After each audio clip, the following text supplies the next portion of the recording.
जय हिंद साथियों।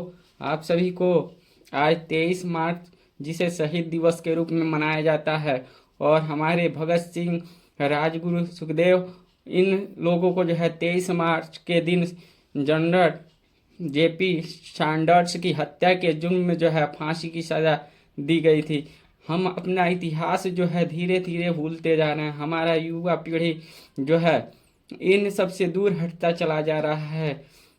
हमारे युवाओं को जो है जानना होगा कि हमारे देश में आज़ादी के लिए कितनी कितनी लड़ाइयाँ लड़ी गई थी। इन लड़ाइयों के पीछे जो है कितने नौजवानों ने अपनी कुर्बानियाँ दे दी, और देश के को जो है एक ऊंची मंजिल तक पहुंचाया। उन सभी योद्धाओं को आज मेरा देश जो है नमन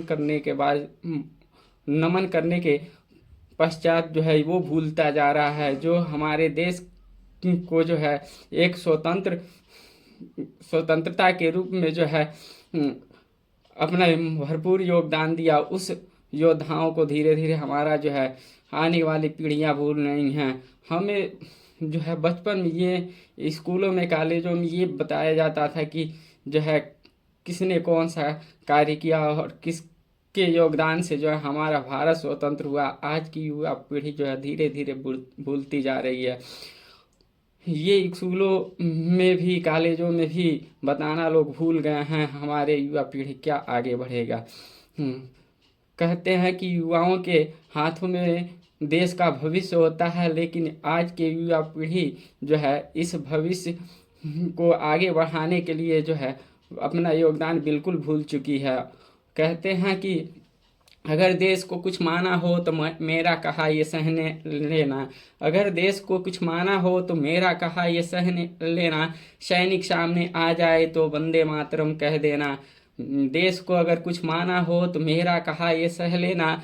सैनिक सामने आ जाए तो वंदे मातरम कह देना। क्योंकि सैनिक ही देश की आन है, सैनिक ही देश की बान है, सैनिक ही कश्मीर की क्यारियों का केसर है, सैनिक ही दृश्य है, सैनिक ही विहंगम है, सैनिक ही देश ईश्वर है, और सैनिक ही देश की गौरवमयी माटी है, सैनिक ही हिंदुस्तान की 56 इंची छाती है। इस छाती को जो है हमारा युवा पीढ़ी भूलता जा रहा है। हमें अपने कर्तव्य के प्रति जो है एकजुट होना होगा। जितनी भी युवा पीढ़ी हैं जो देश हित में अगर कोई भी गलत कार्य हो रहा है तो उसके खुल का विरोध करें। ये नहीं कि मुंह छुपा के जो है पीछे की ओर हट जाए। हमारा युवा पीढ़ी आगे बढ़ चढ़ के हिस्सा नहीं लेगा तो देश का भविष्य जो है किस ओर जाएगा किसी को नहीं पता है। इसलिए सभी युवाओं से मेरा अनुरोध है कि जो भी आपका योगदान बनता है, आप जो खुल के, अगर कहीं गलत चीज़ें हो रही हैं तो खुल के बोलने का विरोध, खुल के बोलने का जो है आप खुल के बोलने से पीछे ना हटिए, अपने कार्यों में आगे बढ़ते रहिए। इस युवा पीढ़ी को समझना होगा, क्योंकि हमारा देश जो है सर्वोपरि तभी बन सकता है जब देश का युवा सामने आके खड़ा होगा। नहीं तो हमारा देश का भविष्य जो है ये खतरे में पड़ सकता है। हमारी आने वाली जो पीढ़ियां हैं अपने शिक्षा के प्रति, अपने कर्तव्यों को भूलती जा रही हैं। पता नहीं किस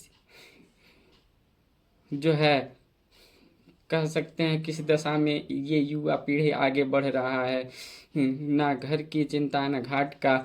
ये आप सभी को अपने देश के प्रति जो है अपना बहुमूल्य योगदान देना होगा। Thank you so much.